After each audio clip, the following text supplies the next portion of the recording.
Hi and welcome to Ocean Yumi's channel. So as you can see today I'm going to show and try and take a look at Jelani Day's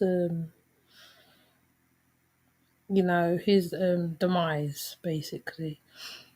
Yes, as usual, I use other bloggers stuff, because they sometimes are on the ground closer than I can get to it.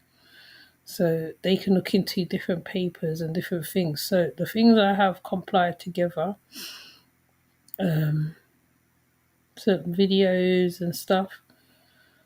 We're gonna start with the information. Most of it people's already probably heard already. But what I'm gonna do, I'm gonna try not to do the introductions to the videos. I'm gonna try to move straight to the bean of the thing. So let's get to it.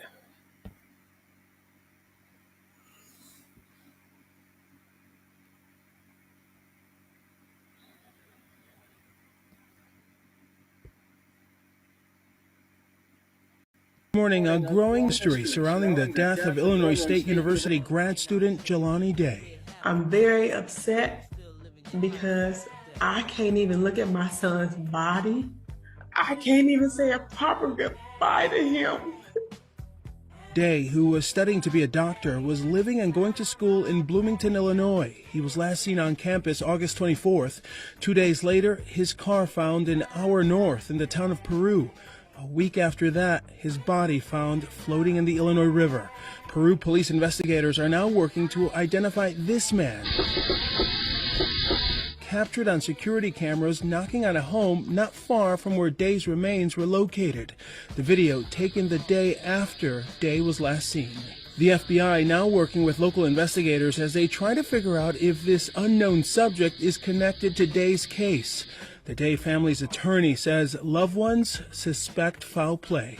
The wallet was found in a different area. The lanyard, which had his school ID on it, was not found with the wallet. It was found in a different area. Authorities so far only calling the circumstances surrounding the disappearance unusual. The way his vehicle was, it was off of a parking lot. That's very unusual to just find a car like that. Investigators now working to retrace Day's final movements.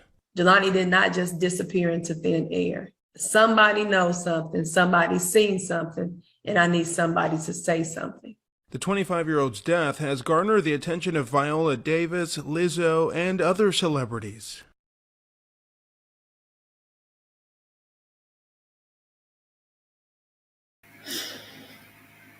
So his car was parked up in the place where he normally don't park his car. Anyways, let's move to the next one.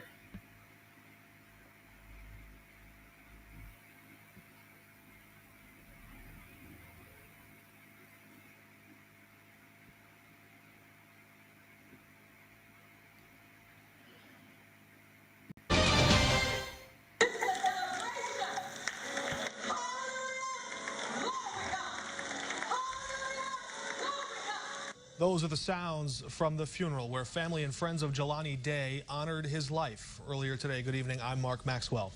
After more than a month of searching for the Illinois State student, his family finally laid him to rest today after officials found his body in the Illinois River. They held that ceremony where he grew up at Danville High School. WCIA3's Cole Hankey joins us now after attending that funeral. Cole, people came from all over the country to say their final goodbyes. Yeah, that's right, Mark. Hundreds gathered at Danville High School today to honor and mourn the life of Jelani Day. But above all else, they wanted to celebrate him and the impact he had on so many. 25-year-old Day was on his way to becoming a doctor. He graduated from Alabama A&M and was in grad school at Illinois State. His goal in life was to become a speech pathologist and help both children and adults overcome communication challenges.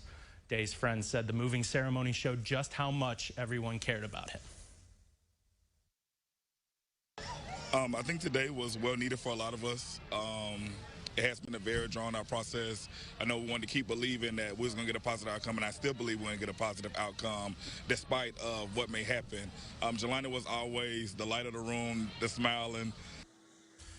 Now, Day's family remembered him as a loving family member, a supportive friend, and a bright student.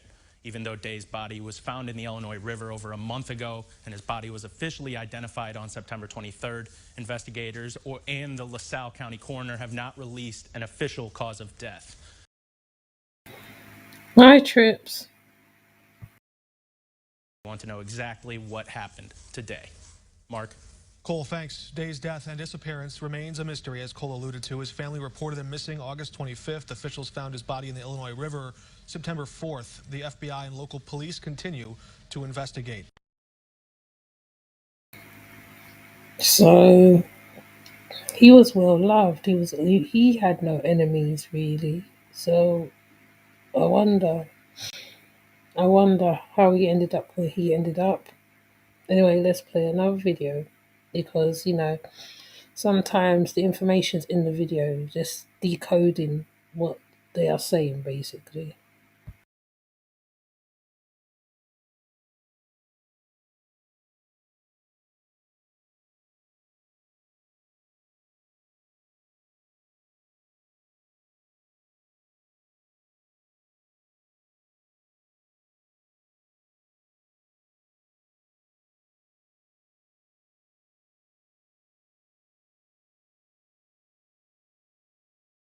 Families desperate to know more about the tragedy at Travis Scott's Astroworld Music Festival in Houston. 8 people were killed and many more are injured, still in the hospital, some of them. See, that's what happens when you don't mark what video is what. Anyways, they did a march for Jelani Day. That one I would have to cut out. They did a march for Jelani Day as well. You see, I need to label my videos a bit more clearer. Let me show you the marches anyway. Let's move on.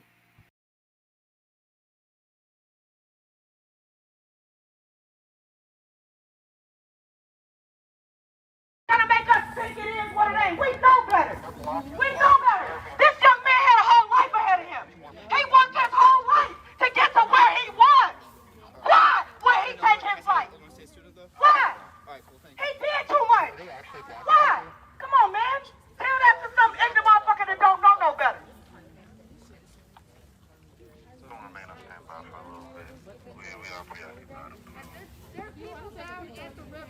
Yeah, they're down there. I have no idea.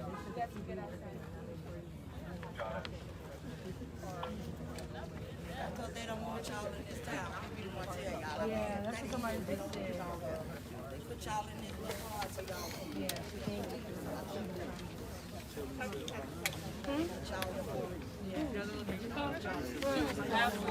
Y'all can hear. Y'all can hear.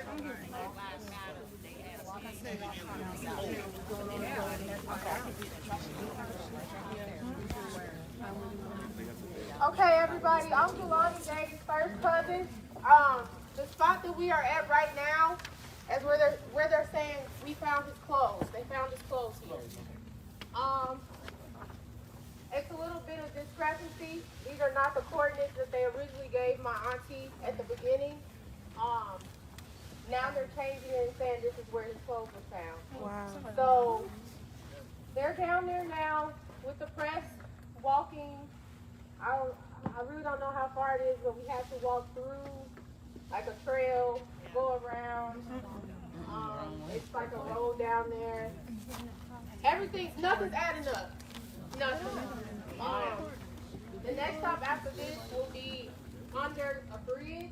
I don't know how many of you came to the balloon release, but that's where we found his body. That'll be the next stop after this. When we go to that next stop, they want everyone to get out of their cars and come down there and see where his body was found. So this place where his body was found, if you came to that balloon release, you will know that if you knew Jelani, he would not walk that far to just simply, as the coroner stated yesterday, drown himself. Jelani wouldn't do that. No, ma'am. Jelani is an avid swimmer. Jelani swam like a fish. So you guys will see that the water is nasty. really dirty. It's a trail to even get down there. Jelani knew nothing about Peru. Nothing at all. So the fact that you guys are all here, it means so much. And we want to keep marching for justice, marching for actually no justice, no peace. I'm serious when I say that. It's too many things happening where our black men or black women go missing and we don't have any answers for it. So as we're here, if you guys have any questions or you want to ask questions, ask them. We need to know anything. I'm pretty sure we've asked them too, but we need to know any and everything. But nothing's adding up. Nothing's adding up at all.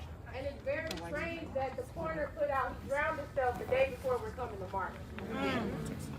The day before we're coming to march. And just to let you guys know, when they had the body, they said they couldn't figure out a cause of death. They couldn't figure it out. But now all of a sudden that my cousin is buried, we had to bury him last week. We couldn't even bury him the day of his funeral because there are so many unanswered questions. So we had to go through the process twice, because there's so many unanswered questions. But now that he's buried, all of a sudden the night before March, oh, he drowned himself. Hi, real talk. Anybody that wants any more signs or whatever, you want a sign? If you want a sign, I just have a few right there. You can just lay out and get them. Once we get to the next destination, if you find me, I'll have more signs. You can just ask me. I'll make sure I give you one. We have a lot of signs left, so I'll make sure you get a sign. But yeah, the next destination we go to, everybody get out. We're going to walk, march, do whatever we can. And even after this march, you guys, this is not over. It's not. So share it, post it, tell all your Facebook friends, Instagram friends, anybody you know, because this is not the last hurrah. It's not. This is just waking this town up. They've been doing this way too long. Yes. And it's about time we put a stop to it. And it's sad that it had to be my cousin, but it had to be somebody. And you know, we just gonna trust God through all of this, and we're gonna keep marching. Yes. Justice for the law. No, this is not live. They did this after they buried him. They did a march for him. Yeah. So this was after he got buried. They did a march. Justice for Jelani! No justice, no peace! No justice, no peace! Justice for Jelani! Justice for Jelani! No justice, no peace! No justice, no peace! So she gave y'all the nice version. I'm gonna just say it uncut and raw. We are not leaving until these motherfuckers tell us something. They got to say something. They got to do something. And if they don't, we got to keep organizing, and we got to keep coming out, and we got to keep making noise. And I'm down for the fight. I've been in this for a little while now, and I ain't got no rest, no nothing. I'm ready for answers. They can't keep doing us like this. We can't keep going through this. This is traumatizing. Yes. It's not our family. It's not our friends. But these are our people. And it's traumatizing to each and every last one of us. This shit is traumatizing. This shit is cause depression. Unsurety. Come on, man. We need answers. No justice. No peace. They want peace. We want answers. Yes. And even then, we ain't gonna be done. Because this ain't the first time. And it won't be the last time. They gotta stop treating us like dirt. We don't deserve this.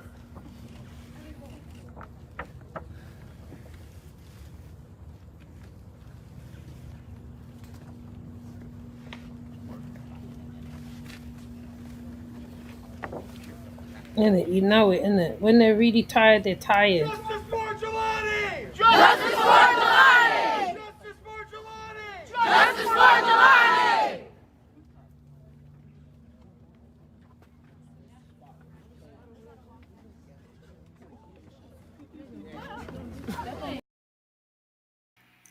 Yeah, well, there's a channel I came across. His wife spoke before in the video I put up before. I think she's his wife anyway. And he talks a lot of sense. In fact, he actually makes sense. and I thought I would present this on this channel too, because he was talking about the harvesting of organs and all that stuff. That's what I thought I did download, but apparently I didn't. But I have got him somewhere, so I am going to go and get the video. Hold up.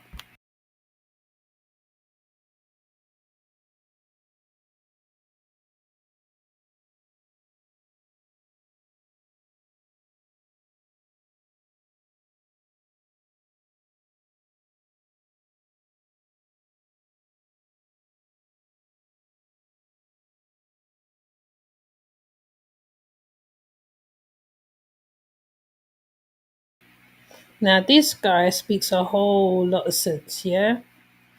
The way he breaks it down, I was like, wow, that is absolutely, he was on the button. You know, he was literally on the button.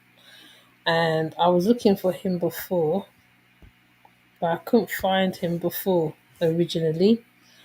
Let me fit his whole head in actually, so you can see him clearly. So, we're gonna listen to what he says, because he makes perfect sense in every space of every set of the word, because he literally talks about organ harvesting and how they want live organs and all that stuff. Because in the previous video before, I read about that there is lucrative money involving collecting organs and stuff, and sometimes it can be from other countries, or it can be from poverty-stricken people, i.e., homeless, prostitutes, and all that. I mean, I didn't really go into the article, but that's normally what happens most of the time. So, they need the organs. Organs are worth a lot, basically, in a nutshell. Okay, so I'm gonna play the guy. Hold on. I think he is. I forgot his name now. I think he's. Oh, Philip Scott. I think that's his name. But anyways, yeah, I'm gonna play it. It cares. You know why they don't care? Because black people's lives aren't valued in this country. You understand? So that's done by design.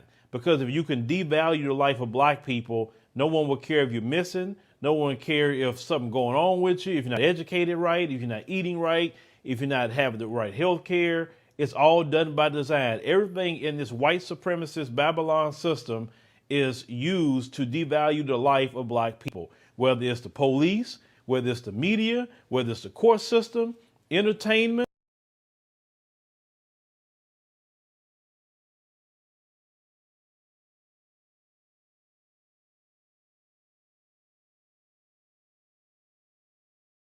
Sports, it don't matter what it is. The movie industry is always going to devalue the life of black people because they have this little thing they want you to be is more so a court jester and maybe just a worker, and that's it. Other than that, your life is expendable. Okay? So when people talk about organ harvesting, some people want to say, oh, well, that's kind of conspiracy theory. No, it's not.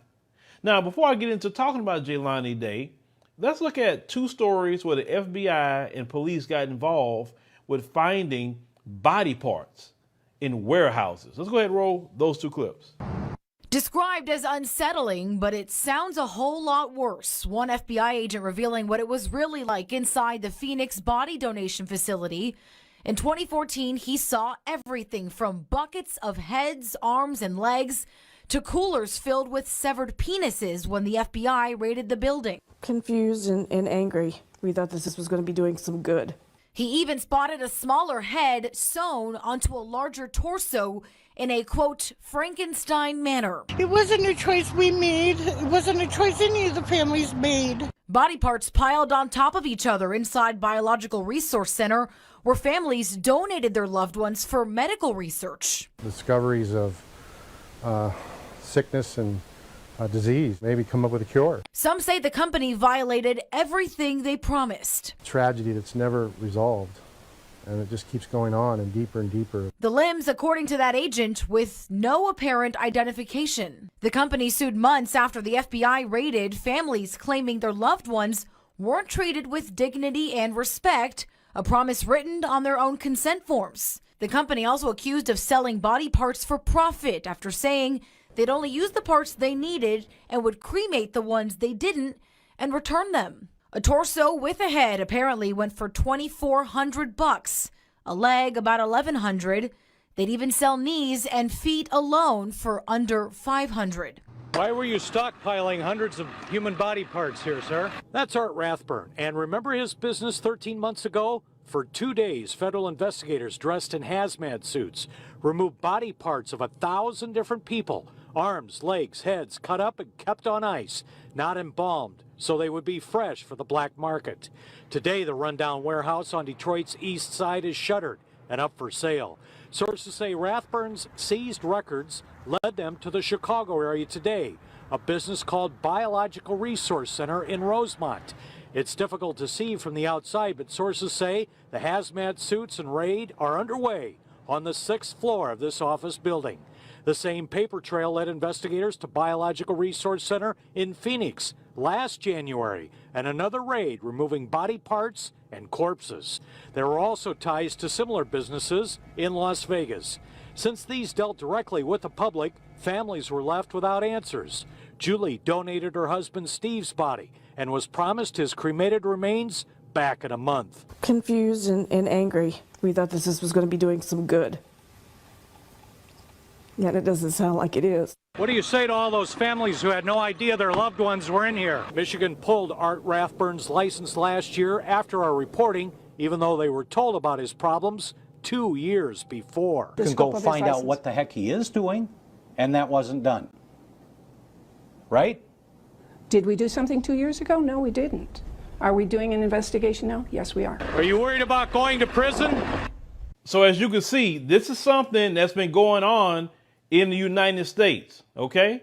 Now, it makes me also think about some of y'all when Black Americans travel. And a lot of y'all say, you be careful out there, be safe. You know, like you think something's going to happen. Let me tell you something, you're more in danger in this country. You're more in danger here, okay, than you would ever be sometime other places, just to keep it real with you. Now, because you've seen that the FBI have been busting body part mills in the United States, okay, and they can't identify who these people are, allegedly, let's get into our brother Jelani Day.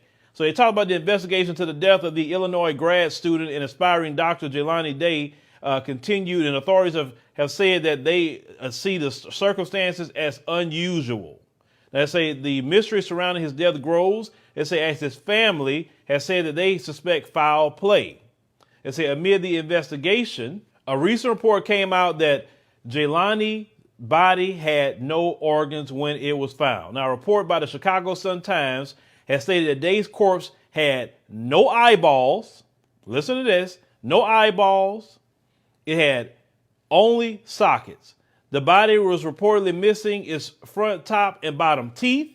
An autopsy performed by a private forensic pathologist suggested that the jawbone had been sawed out. Listen to this. Day's family and the attorney has said they have no brain, no liver, no spleen. They literally liquidized his organs, basically. That's what they did. They liquidized his organs. They took out like he said, the eyes. They cut the jaw, teeth. They took a lot of him, really, you can say, and just dispose of his body. No organs. And according to the pathology report, the organs were completely liquefied. The genitalia was unidentifiable. Now, attorney Hallie M. Benzer, that she said that they were seeking scientific explanations for the severity of the decomposed body of Day. They say before Day's body was discovered, his mother expressed her distress because of the limited coverage of their son's case. Now, Carmen Day said, I was very frustrated with the fact that Jelani hadn't been getting the coverage. And Jelani would not get the coverage because, once again, our lives don't matter and our lives aren't valued. It's going to take black media to start covering this. And it's cool, me and all of y'all. We have to start covering these stories when black people going missing. If you can start anywhere, just in your area or something that people just need to find out about, right? Now, they said Jelani had been missing for 24 days, and she said it appears that help has ceased. She said she was imploring and pleading and was asking the police to still pay attention and look for my son. That's what she was saying. Now, they said that she cited Gabby Petito's case and added her face is plastered everywhere and the FBI is involved. And I don't understand why Jelani doesn't get the same coverage. Jelani doesn't get the same attention. Once again, Gabby is white. Your son is black. When have you ever seen them be so in a hurry to find a black person? Never. Okay? So they say the Illinois State University student went missing on August 25th. They say, but only gained attention much later after the massive interest in the case of Gabby Petito. The 25-year-old body was found floating in the Illinois River, but it took 19 days to identify. As they sparking furious backlash on social media over the difference between the case of a white person and a black person. Let me tell y'all something. For years, I've been paying attention to these stories. So the reason why I started off with these, videos with the local media and the FBI finding body parts is because we want to knock out the people that want to come in and try to say conspiracy theory, right? From what I've seen over the years, you got to think of stories like Kendrick Johnson. That brother was rolled up in a mat, but then when they did the autopsy on his body, he was stuffed full of newspaper with no organs. You have to understand, you live in a wicked and evil country full of the devil. The white supremacist is the devil that the Bible speak of. This is his system. Understand? Black folks don't have no body meals anywhere. That's not how we get down. These people want black organs. They don't want white folks. They want yours. And the profile from what I have seen over the years, when black people be missing, let's say be young black men, they all in shape. They're not overweight or nothing like that. Usually in their prime, like in either the early, like 18, 19, or into their 20s, maybe early 30s. It depends on how they look or whatever. They prime targets. Black women, same profile. Prime targets for that, or to go into sex trafficking. They try to get black. Why would they go after black people? Because the FBI doesn't care. Local police don't care. Nobody cares, right? We know this. So these folks that are rich, that will want organs. Now, I spoke to one sister that worked in a hospital where they will have the list at, right? So she said that on that list, you'll see a name come on the list. People be waiting for years for a transplant. Then all of a sudden, overnight, this person's name go from the bottom to the top automatically. Mysteriously, people have been waiting years to get a heart or maybe whatever they need. Just like this, they get an organ the moment they get up to the top. Where they getting them from? Where everybody else are waiting for years. You don't believe me? David Rockefeller. Let's use him. He died at the age of 101 years old. You can look it up. You know how many heart transplants he had? You know how many? Now, people can't even get one a lot of times. This guy had 7. Where did 7 hearts come from? Where did they come from? Most people can't even get one half of the time. Some people die waiting for a transplant. And this dude got 7? Where they come from?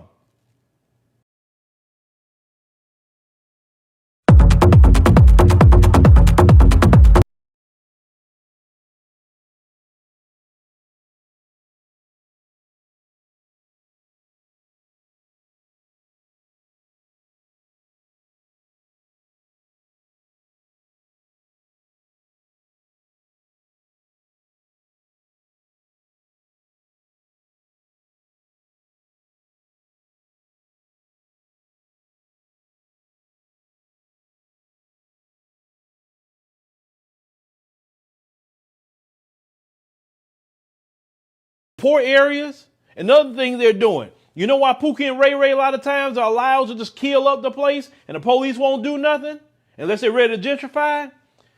Another thing that's been done, and a funeral home director had exposed this a while back, but it wasn't put out there like that. He said that what they do is when those bodies are brought in to those funeral homes of black people, they have people that want those body parts from his. They want the organs. They want everything. And they're like, well, shoot, I mean, I can make this extra money. I can sell it. Hey, let me make this money real quick. We just burying them anyway. Why don't I bury them with all them parts? And I can make this lick on top of the insurance money I'm making. That's going on. Another thing that's going on as well. I'm not a fan of clubs. I don't like them because a lot of evil go on in clubs too. Some of you brothers, y'all better be hip to this too. Them organ traffickers be watching and peeping and want to say target one of y'all. So they employ these little women.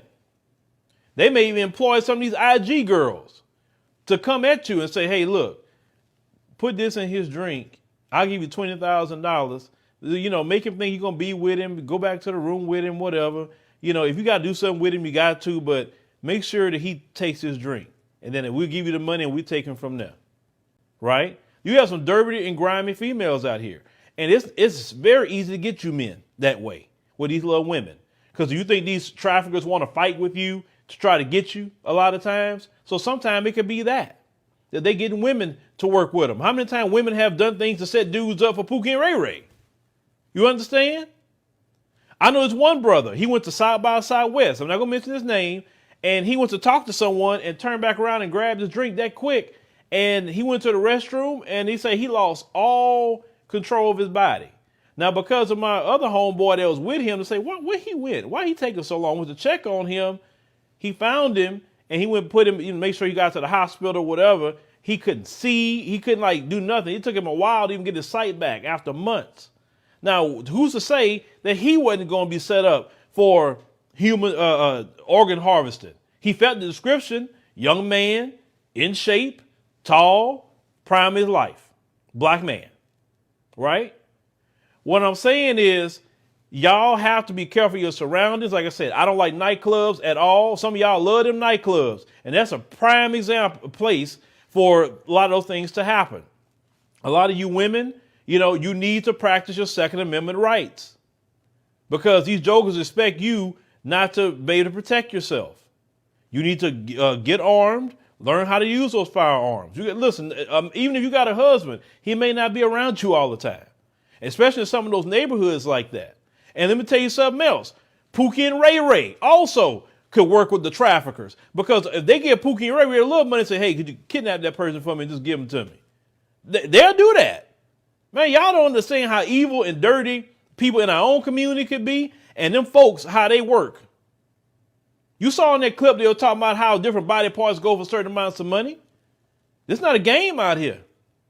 When we call this place Babylon, when we call this place wicked, and this place deserves the harsh judgment of God is because of what you're seeing. These people not only doing this, but they're doing a whole lot of things in other countries that you're not even paying attention to or don't even know what they have done. Everywhere they go, they carry the evil with them.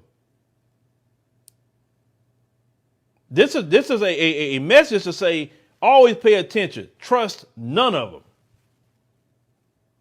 The only one you should trust is God. That's it. And yourself. And a few people that you can trust.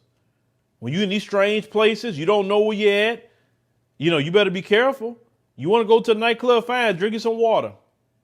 That's what you want to do. Say, nah, I don't want no drink. I'm good. Because the bartender could get you. That's happened too. They had a bartender put something in your drink. You need to do old school anyway. Old school, you can have a little party at the house, food, drinks. Nobody doing you nothing at the crib. That's how we all used to do it. Everybody want to be in these nightclubs charging you every watered down drinks, all the riffraff that go on. Sometimes people want to start shooting for what? You need to be careful, ladies and gentlemen. Young men, be careful. Pay attention at all times. Young women, pay attention at all times. Because a lot of black people coming up missing. And the police do not care. Hell, the police involved with it too. Let me make sure to put them in it.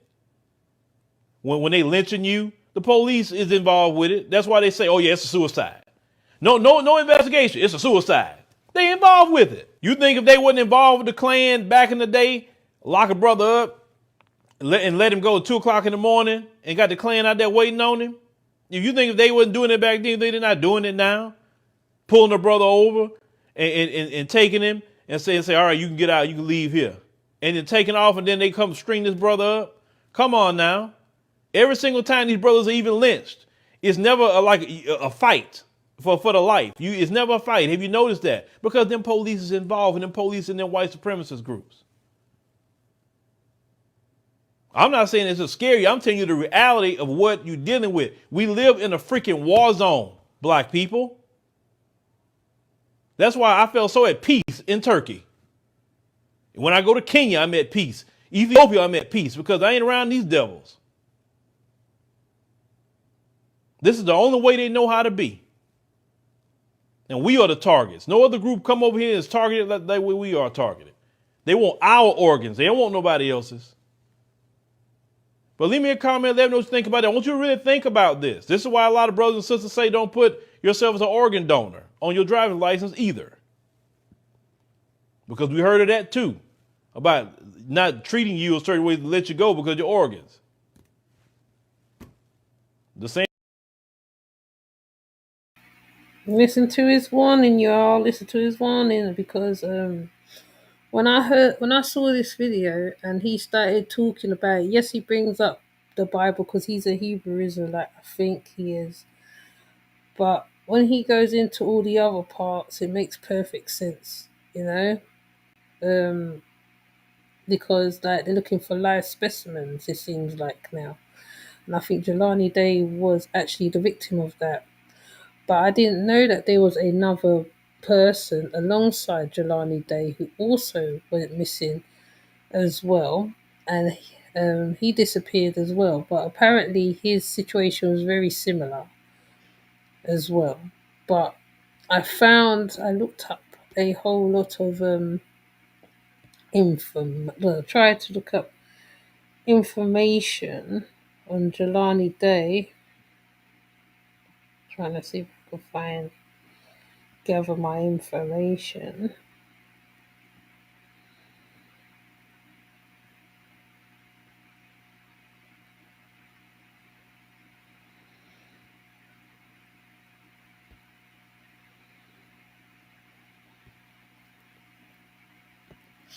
Right, let me show you this one.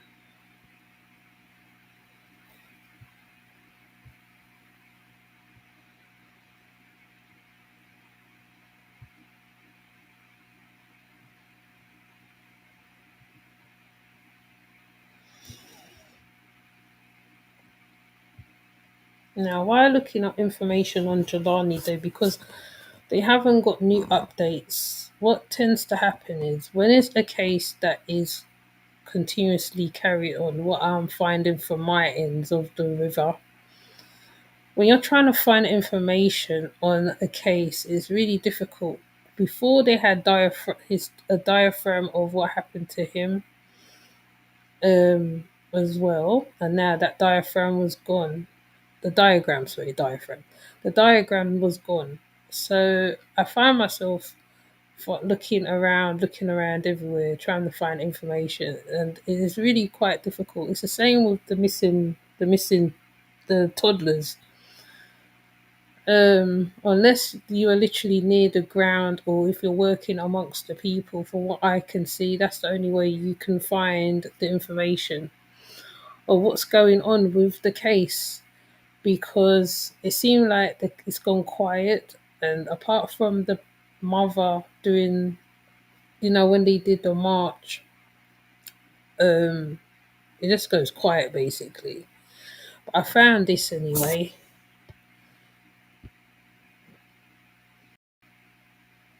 So, is this coroner who was disrespectful to Jelani's mother? Because I think she had a hard time trying to get information on how he died.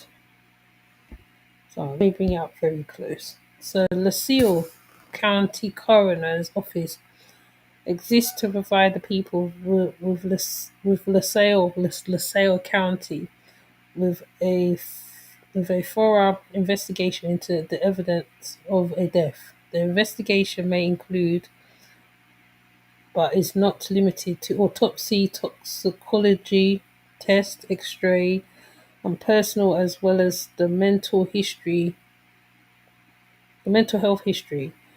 These procedures are done to ensure that the facts of the death, in conjunction with the investigation of the circumstances surrounding the death, are brought forward to determine of a manner cause of death.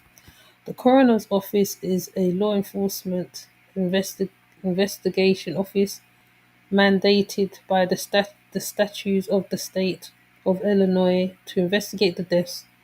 With the conjunction, also the statute, the coroner is law enforcement official and is those additional responsibilities as outlined by the statutes. When a deputy coroner acts on behalf of the coroner, he or she acts with the same authority and has the same responsibility as the coroner. So on this website here, people said they looked, as you can see. So one person said, in due respect, this man lives in the community and is held in high regard. She said he was disrespectful, and I've heard the other side of the story from many others who have stated that she has been very hardcore, difficult, and demanding. But I don't. Oh, she should be demanding. It's her child. I will say that there are always two sides to the story. I think that basically some people take his side. You know when like you start reading, you just think, you know what, right? But this coroner here, he was disrespected to the mum because the mum wanted to find out what happened to her child. Why was he in the state he was in, where he had no sockets in his eyes? Parts of his body was taken or liquidated, and also at one point I heard that he had a trauma to the head. Okay, so my thing, like, right? I mean, like, you know how I talk already. It's like they haven't dealt with the case properly, like how they dealt with the other cases of dismissing people, i.e., Gabby and others. They haven't dealt with the case properly, and being that the state of the body that it was, where his parts was taken. Also, another case comes to mind is Charles, that 13-year-old. I think that 13-year-old that got found on, I think it was a lake or a riverbank in Louisiana. So it seems like he either got lured somewhere. He probably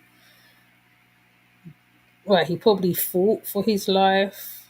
There's signs on a body, even if a body is decaying or whatever. If anybody watches some of these crime dramas, even when the body's decayed or when it's a skeleton or whatever, they always find out what's happened to the body. What was the cause of the body? How did it get into that state? And all that, right? So it seems like they're saying that she is demanding, right? She has to be demanding because she wants answers. So to me, it's a case. It's a case where, like, if we are not knowing about the organ, as well as the human trafficking, you got to worry about the organ harvesting thing. So I think this is a case of organ harvesting, and I agree with the guy, the Philip as well, that this is the case of what's going on with this case. Anyway, I went to try and find out more information because, like I said, it's difficult.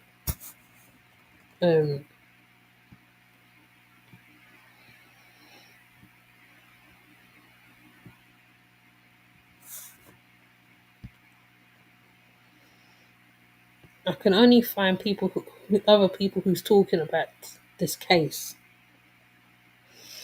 And it's one of those ones, like, to me, if it's not trending hard enough, right, you don't find out a lot of information surrounding what's going on with the missing person.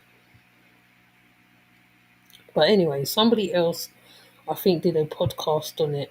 But they talked about Daniel Robinson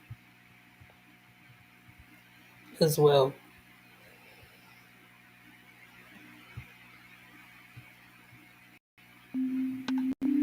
Welcome to the True Crime Podcast you can binge on your lunch break. My name is Joy. I am a school librarian, obsessive researcher, and lifelong true spotlight as America begins to reckon with our fascination with missing persons cases and why the stories of people of color often go unnoticed.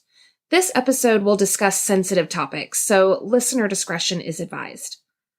We begin with the story of 25-year-old Jelani Day. Jelani grew up in Danville, Illinois, the fourth of 5 children. His parents, Carmen and Steve Day, raised Jelani and his siblings to value hard work and education. Jelani was described as a good kid, ambitious and focused. He was an avid swimmer, competing on his school's swim team.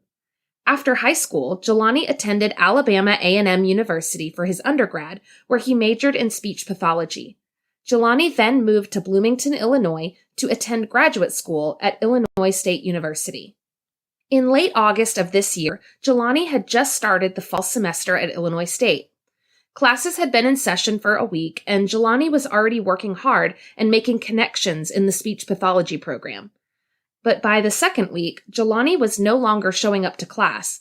He was scheduled to meet with one of his professors on the morning of August 24th, but Jelani didn't show up. He was also scheduled for clinicals that afternoon, but again, Jelani didn't show. His professor was understandably concerned. This was a competitive program, and graduate students weren't the type to just skip important meetings or classes without letting anyone know. The professor called the campus police and reported Jelani missing. Meanwhile, Jelani's family back in Danville was also trying to find him. The last time any of them had spoken to him was Monday, August 23rd.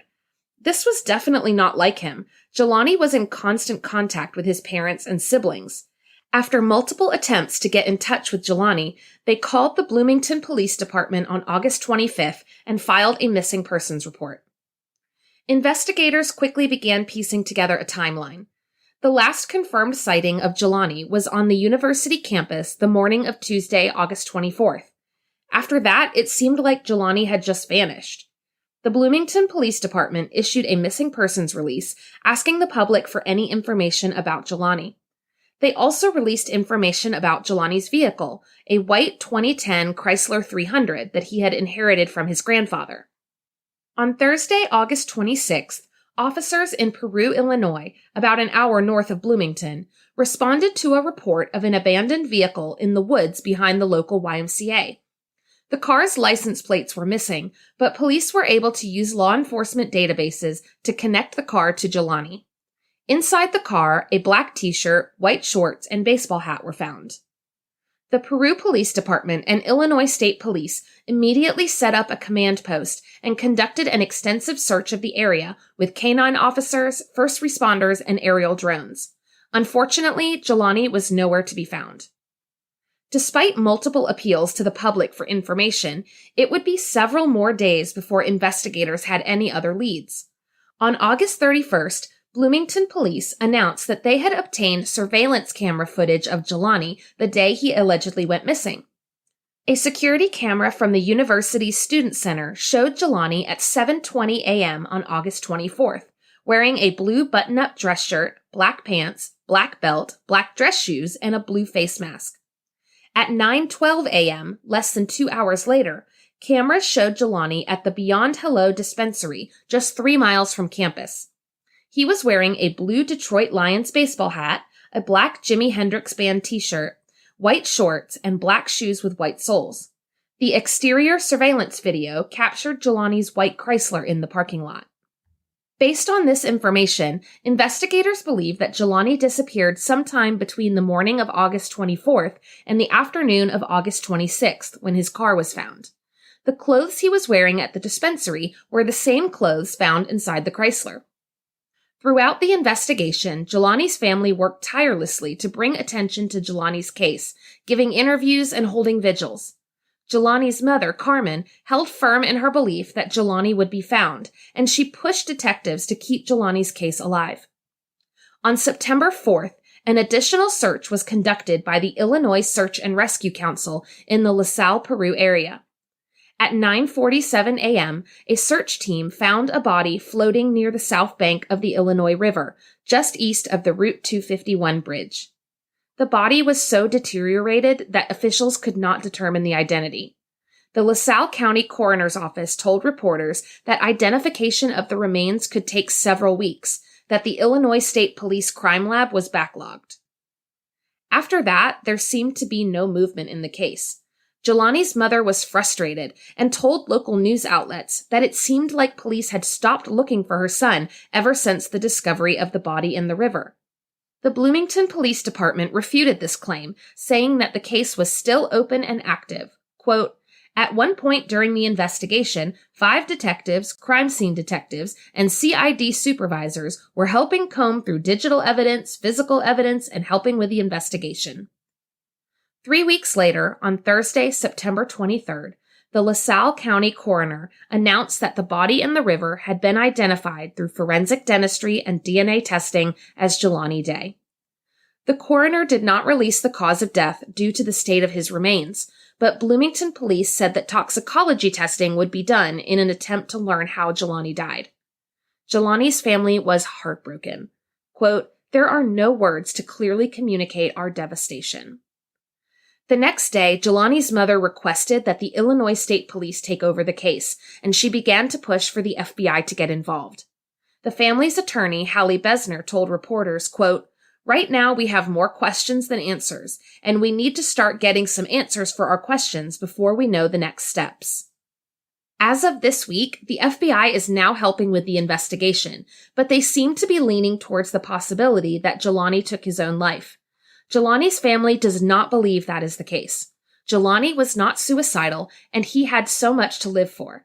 The family was planning an upcoming vacation, and Jelani had just started grad school. He was well on his way to achieving his dream of becoming a doctor.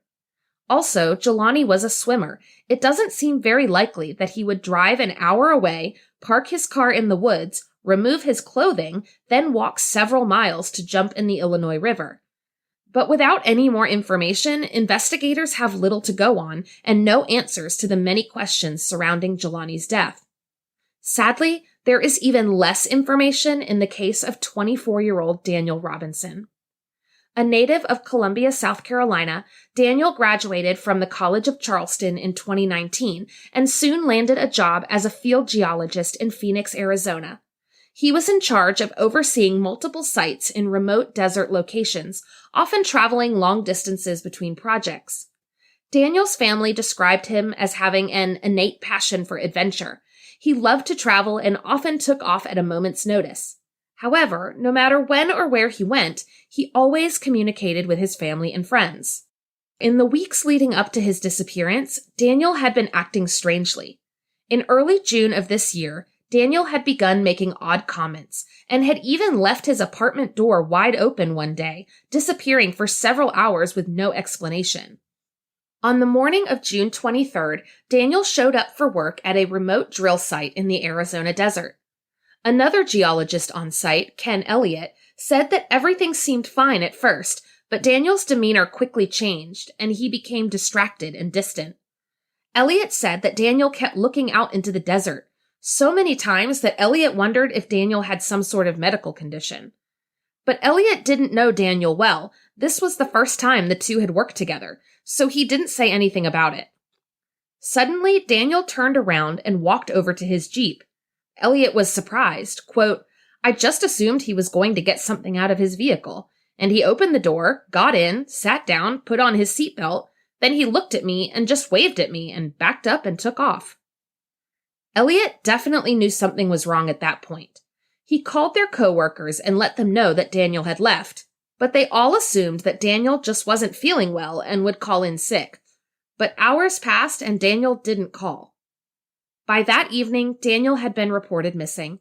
Daniel's family members immediately traveled to Arizona from South Carolina to help search. Officers from the Buckeye Police Department pulled Daniel's phone records and checked local hospitals, but Daniel was gone. On June 24th, Tempe police were dispatched to Daniel's apartment, but for some reason they didn't go inside. In fact, they didn't enter his apartment until 2 weeks after his disappearance. This was the beginning of a series of missteps in the investigation that would lead to so much wasted time and resources. Daniel's family requested that police do a helicopter search of the desert near the job site, but the request was initially denied. It wasn't until July 7th that the police finally contacted the Civil Air Patrol to organize an aerial search. On July 19th, a rancher found Daniel's Jeep in a ravine not far from the original job site. It appeared that the Jeep had rolled and landed on its side. The airbags had been deployed. Unfortunately, Daniel was not in the car. His cell phone, wallet, and keys were found at the scene, as were the clothes he had last been seen wearing, but Daniel was gone. Was it possible that he had become disoriented from the crash and wandered off into the desert? The terrain in the Arizona desert is harsh and unforgiving, with summer temperatures climbing well over 115 degrees. Even if Daniel had water with him, which it doesn't appear he did, he wouldn't be able to last long without shelter. In light of the state of the Jeep and what colleagues and family had said about Daniel's behavior, police don't suspect foul play. But they did continue searching for Daniel, working with outside agencies to cover more than 70 square miles of desert in ground and aerial searches. On July 31st, search teams discovered a human skull not far from where Daniel's Jeep was found, but ultimately it turned out not to belong to Daniel. At this point, the leads had dried up. Daniel's father, David Robertson, was frustrated with the police department and the lack of media attention his son's case was receiving. Finally, in mid-September, David hired a private investigator, former police officer Jeff McGrath. McGrath, who specializes in accident investigations, began by looking at Daniel's Jeep. The vehicle's black box indicated that there were multiple crashes after the initial crash that deployed the airbags. Evidence shows that the Jeep drove another 11 miles after the first crash before crashing again. The ignition was cranked at least 40 times in between the crashes. McGrath also found something odd in the desert, a single sock belonging to Daniel. It was found 3 miles away from the rest of Daniel's clothing, closer to the job site than the crash site. Daniel's father is convinced that these clues add up to foul play. Quote, "You start to think all kinds of things, especially with the evidence of the sock or vehicle cranked after the crash, the vehicle being a staged event. It was placed where it was located. Those kinds of things would make you think of foul play." McGrath agrees that something is odd about Daniel's disappearance. He told reporters, quote, "We definitely have something suspicious here. I don't know if we have a crime or not, but we have enough suspicion to actually have a full investigation going on this." However, the Buckeye Police Department doesn't seem to think Daniel's disappearance is anything other than an accident. There has been very little movement in the case since the Jeep was found in July. David Robertson has temporarily relocated to Arizona, determined to find his son no matter what. He has created an online petition to encourage the police to take a closer look at the case, and he has been raising money to fund independent searches. McGrath is still working the case, torn between theories of Daniel being the victim of foul play or just wandering off. Quote, "Maybe he did just take off, but he's got nothing. There's no evidence that he built an account somewhere to have money. He didn't have much money to begin with. He didn't have a phone, his ID. We didn't see any of that pre-planning that you would see if somebody just wanted to go be someone else." It's been over 3 months and Daniel's family still doesn't have any answers. They are just as lost as Jelani Day's family. All they have are strange clues that seem to lead nowhere. Police inaction and lack of media attention have created huge gaps in the timeline, searches that could have been done earlier, evidence that could have been collected and preserved. Daniel's brother Roger told reporters that he thinks the attention now is too little too late. Quote, "Had they been quick about it in the beginning, we wouldn't be here 3 months later, still searching for my brother and still looking for answers." Jelani's mother, Carmen, believes her son deserves more than what he got, that he deserves the same attention that young women like Gabby Petito get. Quote, "I want them to look for my child like they're looking for her. He is not a nobody. He is somebody, and I want him to come back home. I want them to give my son the same attention." If you have any information about the cases of Jelani Day or Daniel Robertson, please reach out to local authorities. For Jelani's case, please contact the LaSalle County Sheriff's Office at 815-433-2161. For Daniel's case, please contact the Buckeye Police Department at 623-349-6400. At the end of the day, we can all play a part in spreading awareness of missing persons cases and helping bring closure to families. Even if we don't have direct information, we can share these stories with our friends and families so that every case gets the attention it deserves.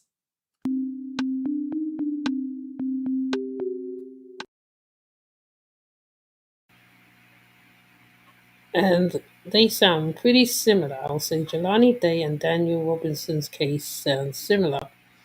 The car put in a placed in a certain way.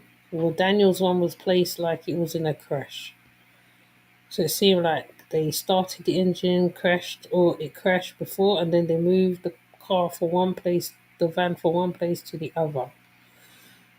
So that's what it sounds like to me anyway. But anyway, I'm going to show Daniel Robinson's face as well.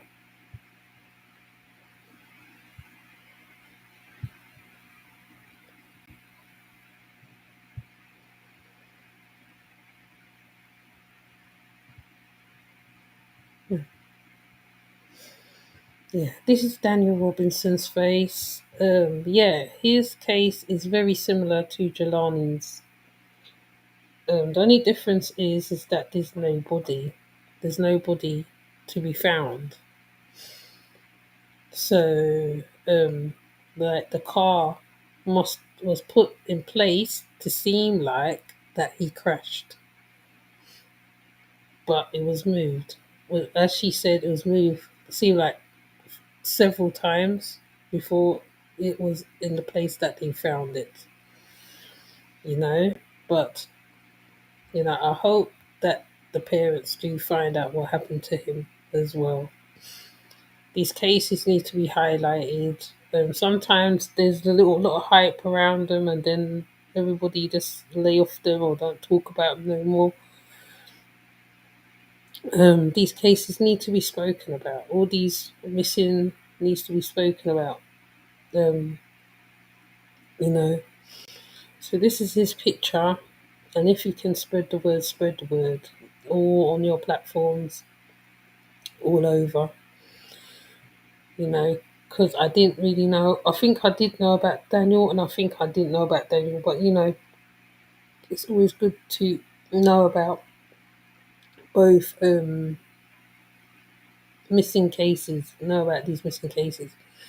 I might look into Daniel's a little more and find out a little more about it, even though she gave an overview of the situation. But sometimes it's best to read it yourself sometimes, because then you can work out what happened in your own mind, right? So you sort of become like the sleuth in a kind of way.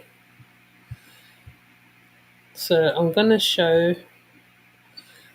Apparently, there's information about Jelani's phone. Okay, so this is what I'm gonna show now. Someone who's been leading the fight.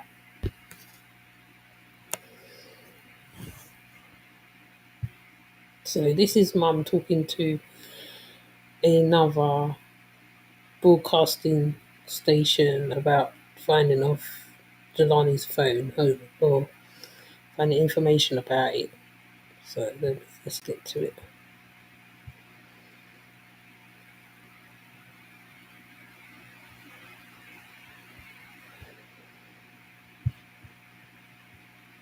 Hi, Saida.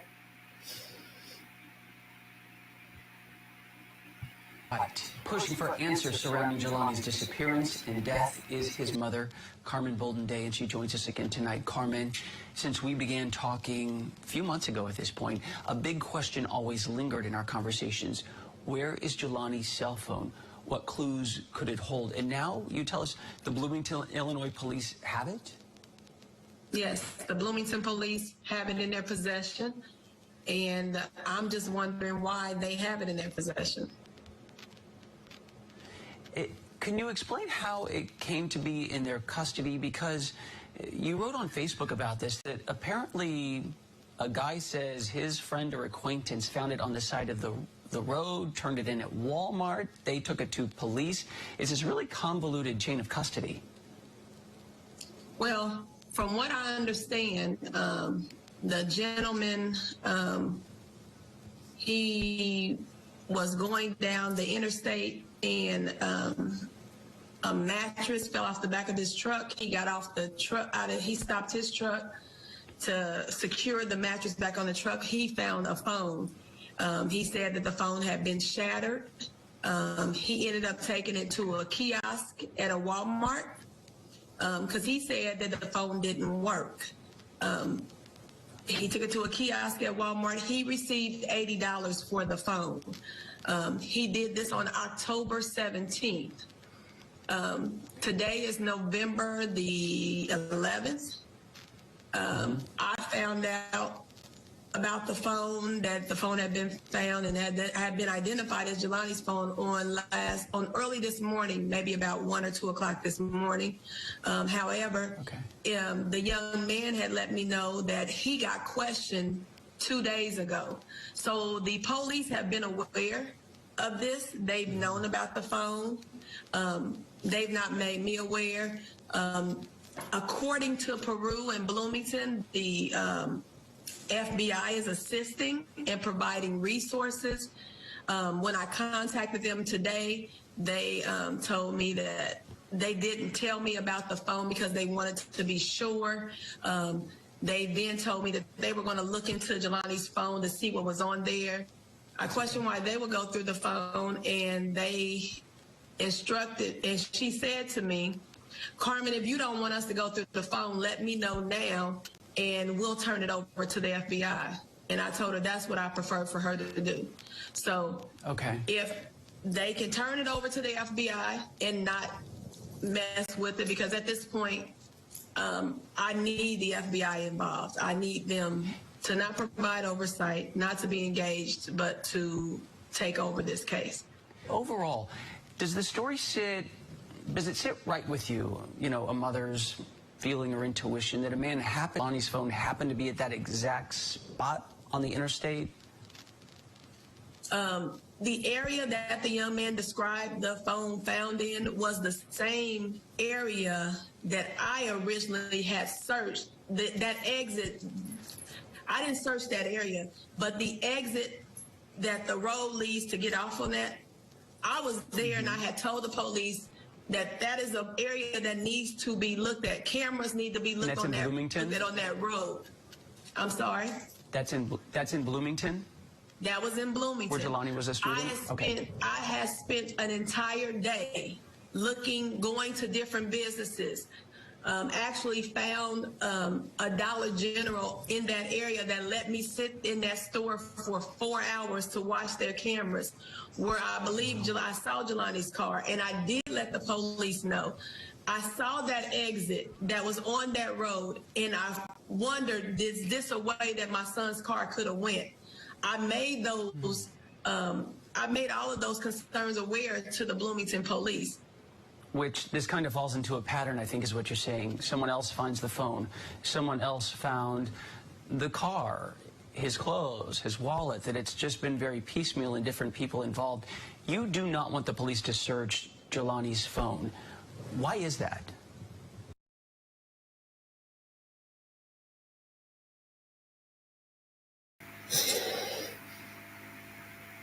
Now he's asked, sometimes you listen to the interview and it's so insensitive. the insensitiveness in his voice is just uncanny. Like, she's still moaning the loss of her son. She had to demand that, you know, cer- certain things from the police. And when they're talking about the finding of stuff, what comes to mind? The toddlers in California, when they found, like, they was looking around the same area, they didn't see nothing. Then they came back to that same area and they found a toy wrapped up in the, I think it was a plastic or a party bag or something. Very similar. And what's so ironic about it is the fact that they're telling her, like, they want to go into his phone, but I think she wants to go into the phone. She wants to see the numbers and who he got in contact with herself, though it is tampering with police evidence.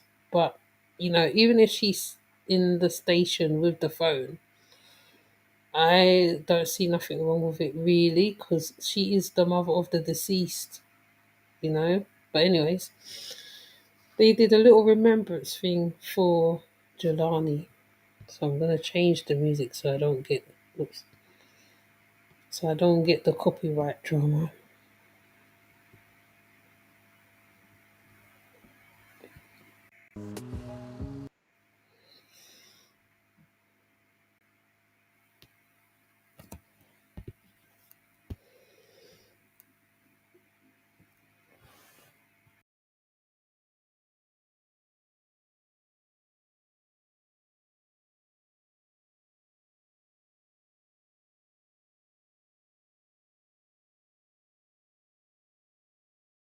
Hang in there.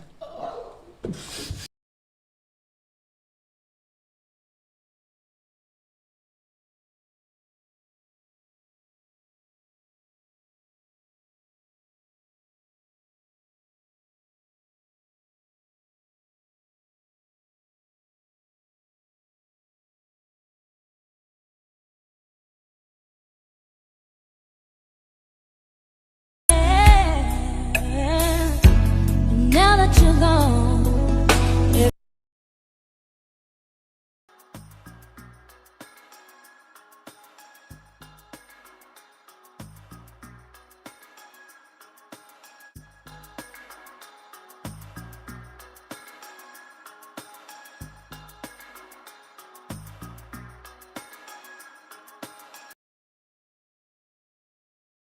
Gosh, that went so quick, went quick.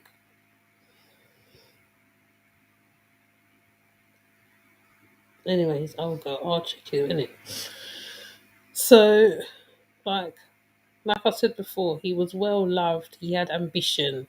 He had a lot going for him. He wasn't a man them on the road. He wasn't a gangster. He didn't come from a poor background. I think he was lured personally, but that's my opinion on it. And you know me, I just speak what I see. I think he was lured, and you know they rushed him, or however, and he probably fought for his life. And they took his organs and whatever, liquidated the organs. They said something was wrong with the genitals. So I would think that the mum needs answers.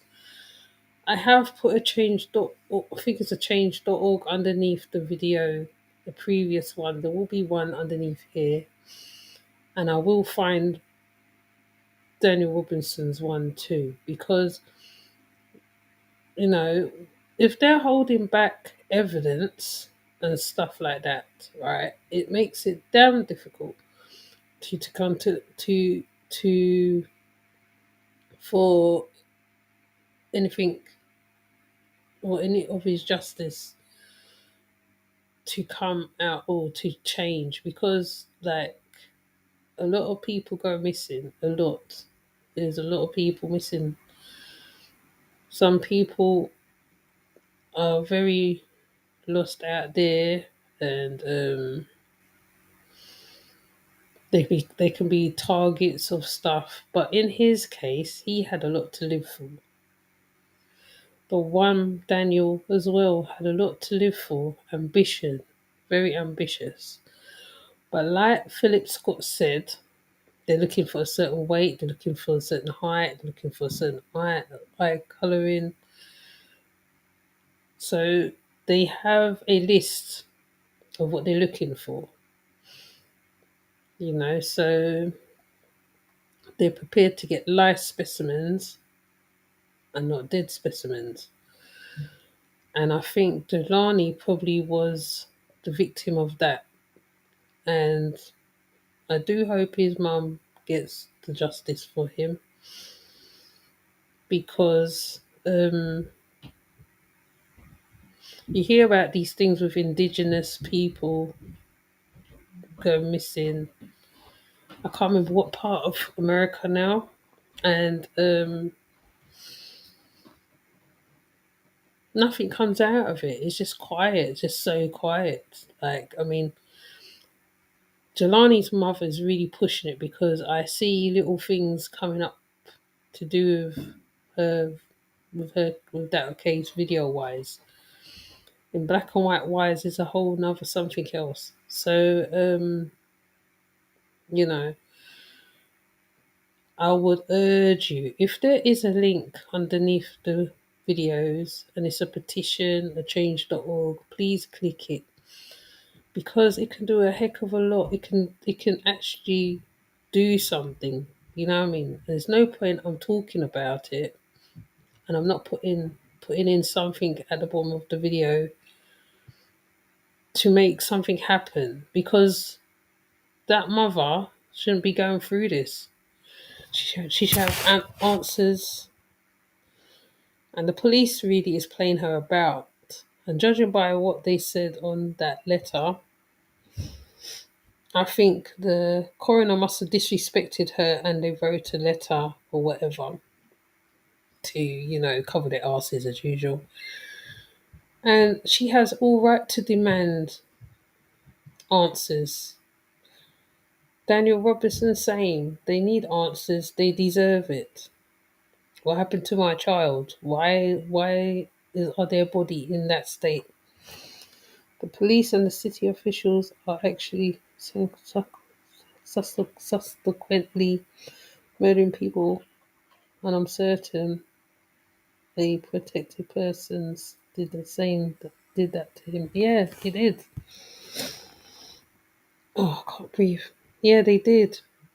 Because there's no answer. There's been nothing. It's like flatline. It's just a flatline. It's the same with the toddlers.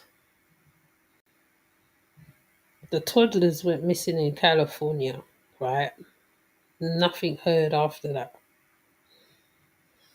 You go to check the information about the toddlers, you see the same information from, I think it's last Christmas, they went missing. Nothing. So, like Philip Scott said, right, you're more in danger in your supposed backyard than you are when you go out abroad or wherever. You shouldn't have to be like that. These are young men in their 20s, so like he used the example of the Rockefellers, which I did hear about that. Something very similar happened to a close friend of my family, and they are family. We believe the police did it too. Oh, raw. So it's very, very, very, very, very. Gosh, I'm doing it for too much varies now. It's but it's very strange times. You have to be safe. I did have one lady. She was talking about safeties. When you're outside, be aware, walk with company, let people know where you are, let them see the color you are wearing. But the strange thing is, I can't find it, so I might just put it as a separate video by itself, because these cases have gone quiet. It's gone quiet. And I remember hearing about Jelani Day. I remember hearing about him, and it's just like, boy, I think that's the worst, a worst parent's nightmare, no matter where you are at, no matter where you are. I can't even catch my breath right now. But anyways, yeah, you know me, I'll that's be up early morning. But I'm gonna put up the video of the lady who's doing the safetyness where she's saying, um, tell people where you are, etc., etc. I think that's one definitely to put up. And you know, I'm just gonna come off of this one. Gonna come off of this. Finish the video here. And I know I need to do the open panel soon so I can hear your lovely voices and that. Maybe this is one of the subjects that's going to be brought up because there's a lot of subjects to be spoken. Sometimes you look at one subject and you end up looking at something else and it goes into something else and it goes into something else. And these missing ones, I think, are the scariest ones because, like, the ages of the children in their 20s and just like, wow. But, I'm going to take my leave now because, this morning over here, early in the morning over here, and I would have opened up the line, but I'll have to do that another time. I'm going to do it a little more earlier next time. But I thought I'd just bring this up and look a bit more into it and hear from other bloggers as well, their update on it as well. But sometimes I think it's best to put it in one thing so you can just hear all in one go, all in one snap, Yeah, I'm gonna try to. Oh, AM. I'm gonna try. It's quite difficult, Saida, because I have to work around the little one. So I will try. I'll see what I can do anyway. I can't make promises, but I'll see. Yeah, because there's a lot to talk about. There's a lot, and yeah, I'm gonna have to come off now. You know, please like and subscribe and comment and all that jazz. Until next one. I do like I said, I do short ones where I don't say nothing and I just put it up and I just go. And I think the one I need to talk about also is the Travis Scott one because some videos are saying something else. Some videos are saying something else. And yeah, that's just a whole nother subject, whole nother subject. So yeah, even that one needs to be spoken about because I found a whole world of other videos showing him being concerned and all sorts of things. And as much as it's trending a lot, some people are not putting up certain videos, and I found another side to this coin, but he's still in the wrong anyway. So yeah. Oh yeah, I get you, Saida. I get you, but it's just because I got to work around my little one. Because one of the lives you just hear in the background, and she's hyper, and so she really. Sometimes I need to like when I'm on other people's panels. Normally she's not around, but so it's difficult. But when she's asleep like this, it's more easier to talk to people and flex and talk and what I mean. So, but I'll work something out. I'm sure there is a middle ground that I can come to. There must be a middle ground, but I'll find it. I will find it somehow. So yeah, but yeah, thank you for coming. Though, thank you for coming in. Let's see who was here. Tripsy, Real Talk, and Saida. Thank you, ladies, for coming. But so please like and subscribe, comment as well. Tell me what you think of this case, because this case is hella sad.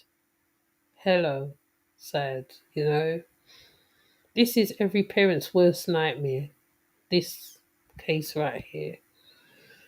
And yeah, I just want to, you know, let's click on the link. I'm gonna find the link and stick underneath the description, and just click on the links, because then the parents can get justice for these boys.